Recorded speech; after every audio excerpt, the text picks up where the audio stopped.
Hey everyone, my name is Will. Welcome to Room and Goods. So guys, there's some exciting VR news that's been happening and I can't wait to tell you guys about Sony's PlayStation recent announcement about Dreams. And they recently released their first VR video ever made in Dreams. I know some or most of you guys may be fans of Ready Player One, the movie or the book, especially if you enjoy VR as much as I do. Well, there's some good news. There's actually a sequel that is coming out called Ready Player 2. Valve Index is exploring options of a wireless headset. An HP G2 Reverb VR headset has finally opened their pre-order outside of the US. And there's also an online conference that is coming up that you might be interested in called Neurotech Gaming about controlling VR games with your brain.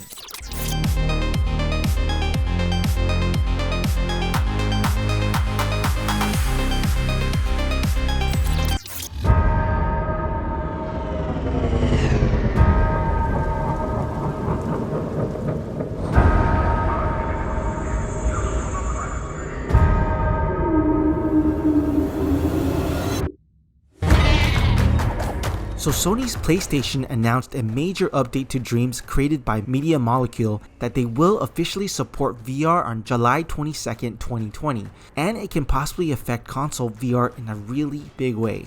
Just in case you haven't heard about Dreams, this will actually let players build and share their interactive VR environments and games within the PS4 community. I even hesitate to calling Dreams a game. It's more like a software or a platform where you can also create music, animated films, creating paintings and sculptures, and even lets you collaborate with others in the community. Basically, if you can dream it, you can create it and make it come to life. So back in February 2020, some users had early access and they have built a library of impressive user-generated content where you don't have to build everything on your own.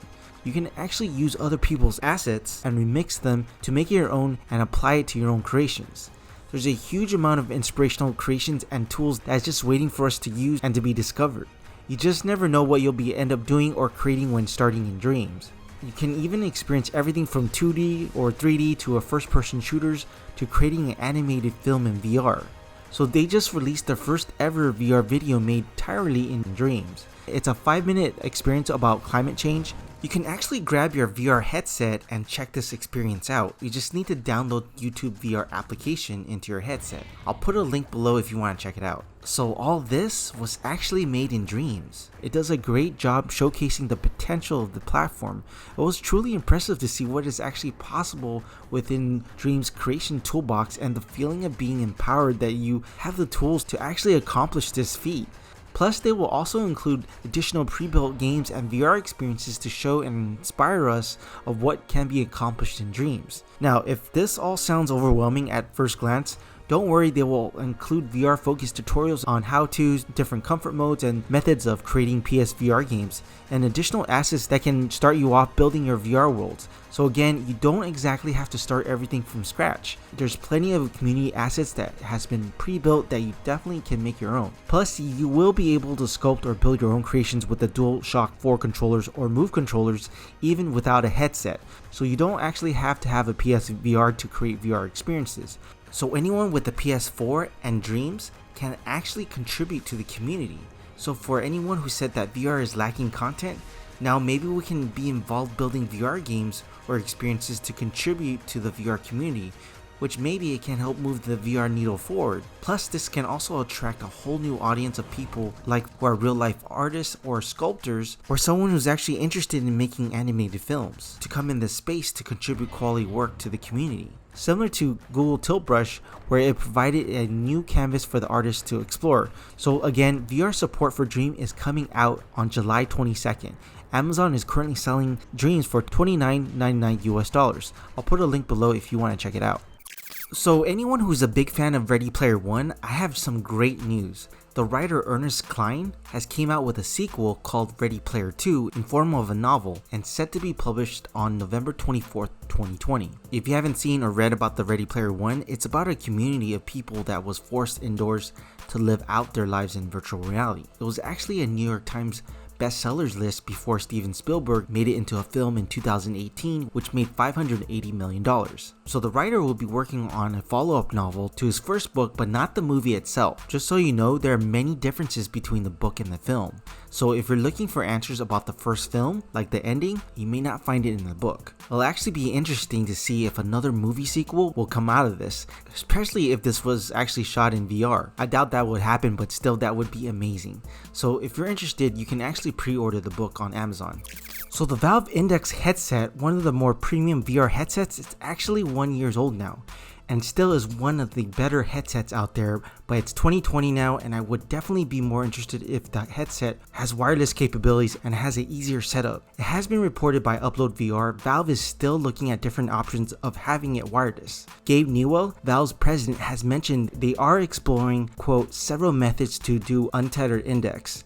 But since the coronavirus has hit the States and other countries, partnerships and companies that Valve has been working with has affected the timeline of launching new product lines, and as you might know, if you try to order a Valve Index, it can be delayed for up to 8 weeks or even more. So it doesn't look like we will be getting a Valve wireless headset anytime soon. Plus, I can't bring myself to spending upwards of $1,000 for a headset, which I know they have great controllers and tracking, but since the HP Reverb G2 is just around the corner and it has inside-out tracking, this could possibly be mine or many people's VR headset for 2020.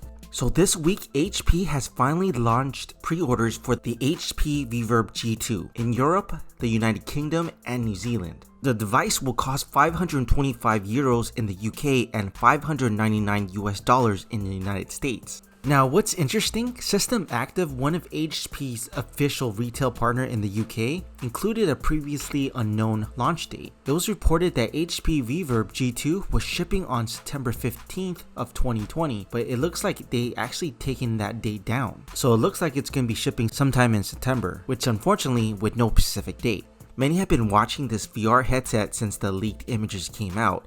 I'm definitely curious about the headset because of the high resolution of 2160 by 2160 per eye with 90Hz refresh rate. And I'm curious about how accurate inside-out tracking is with the 4 cameras that are built into the headset. Plus, I must admit I am partially interested in it because of Star Wars Squadrons that's coming out on October 2nd of 2020. I'm really looking forward to playing Star Wars at its maximum resolution. Actually, MRTV has been showing some great footage of Half-Life Alyx, which is super clear and almost photorealistic. The only disappointment I really had when he mentioned the tracking was not as good as the Quest or the Rift S because of the camera placement. It was mentioned Oculus covers a wider range to track your controllers. However, it was also mentioned it's still good enough when it comes to regular gameplay, but we won't truly know firsthand until we test this thing out. I'll definitely do a full review once I get my hands on it.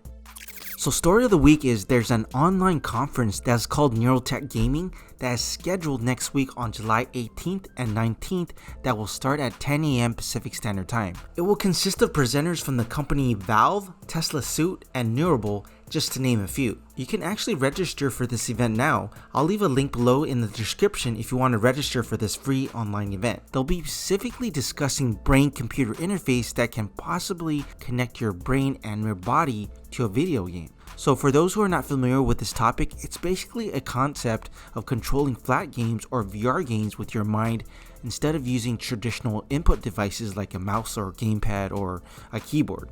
Now, I have talked about it in a few videos back where I mentioned a company called Neurable that were exploring brain control VR devices. They developed a game called Awakening where the player would pick up things and throw things around by using a device called Electro Headband that is attached to the HTC Vive VR headset. So the electro headband would read your brain signals and the action would be executed like throwing a ball across the virtual room just by thinking. Neurotech Gaming also referenced Elon Musk, who's working with a company called Neuralink that's developing a brain-computer interface in the form of a chip that will be literally connected to your brain to merge with AI. He mentioned this option can actually be available 5 to 10 years from now, which as you can imagine is causing huge controversy from the media stating that we're gonna all lose all humanity and become cyborgs. Now, I think the timeline is a bit aggressive, so I'm not sure if it's gonna actually happen anytime soon.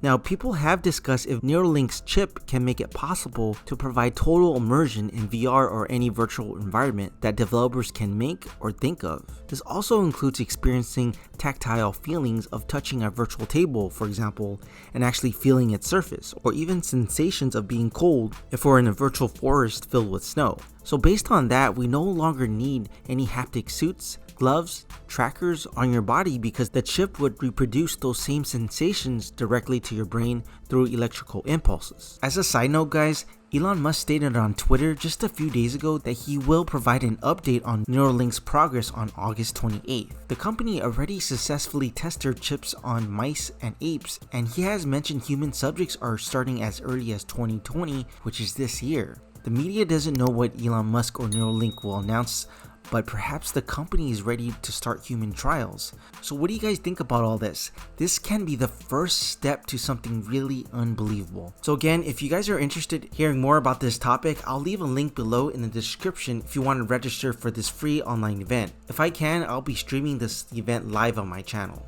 As always guys, if you liked the video, press the like button and consider subscribing. Talk to y'all later.